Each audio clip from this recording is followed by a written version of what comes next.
as we get close to another election, I want to talk to you about how your vote matters.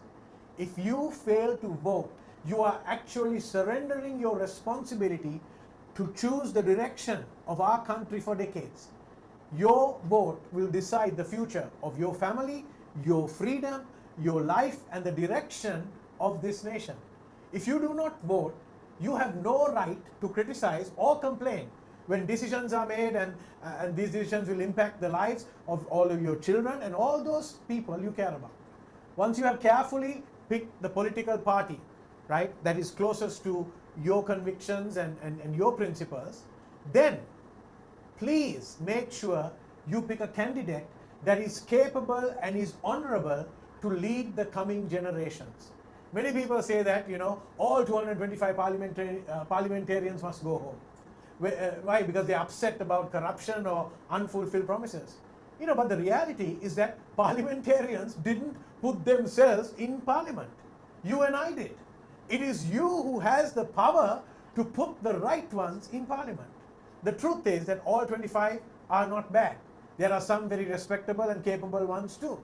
You see, some vote for ones who are dishonest, who are racist, who are criminals, and then magically expect them to be good, truthful, and full of integrity when they wear the national dress and go to parliament. This is like planting bitter karavila seeds and expecting nice, tasty Karta Kolumban mangoes. You see, if you plant karavila seeds, you will only get karavila. If you want sweet mangoes, you have to plant good mango seeds. Here are 3 questions I'd like you to ask when considering who to vote for in this election. The first one is, has the candidate got at least a basic education? Why? So that they can get involved in intellectual decisions that are going to be made, and not just have emotional outbursts. Empty vessels make a big noise. Also, then they can see the need for a good education for our children. Leadership needs qualifications too. Don't forget that. The second thing is that, is the candidate a person of integrity? Is the person known as a big talker with no intention of fulfilling on any of their promises? Is the candidate respected as a person of good moral standing? Or is the person known as a person of loose morals? Should they be the role model who sets the standard and measure for our children? We need to look at that.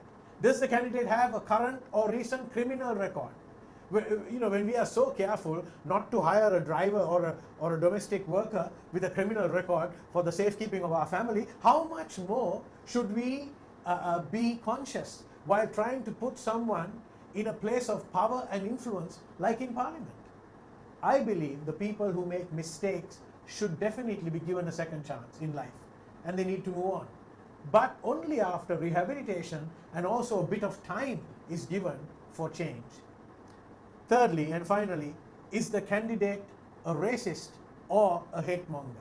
I am talking here about prejudice, discrimination, or hostility directed against someone of a different race, religion, or class based on the belief that you are more superior than them. People who try to divide and rule are the ones who bring in racism and division. A person who is racist is someone who is weak, has a character flaw, and is extremely selfish.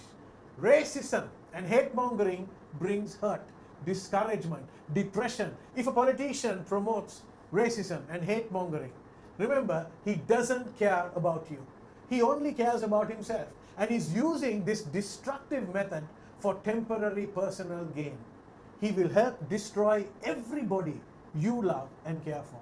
When you find somebody who is big enough to take criticism, who does not bring in cheap racism and hate mongering, who has a character strong enough to stand for what they believe in and what is good for others, then, my friend, you have found the right person.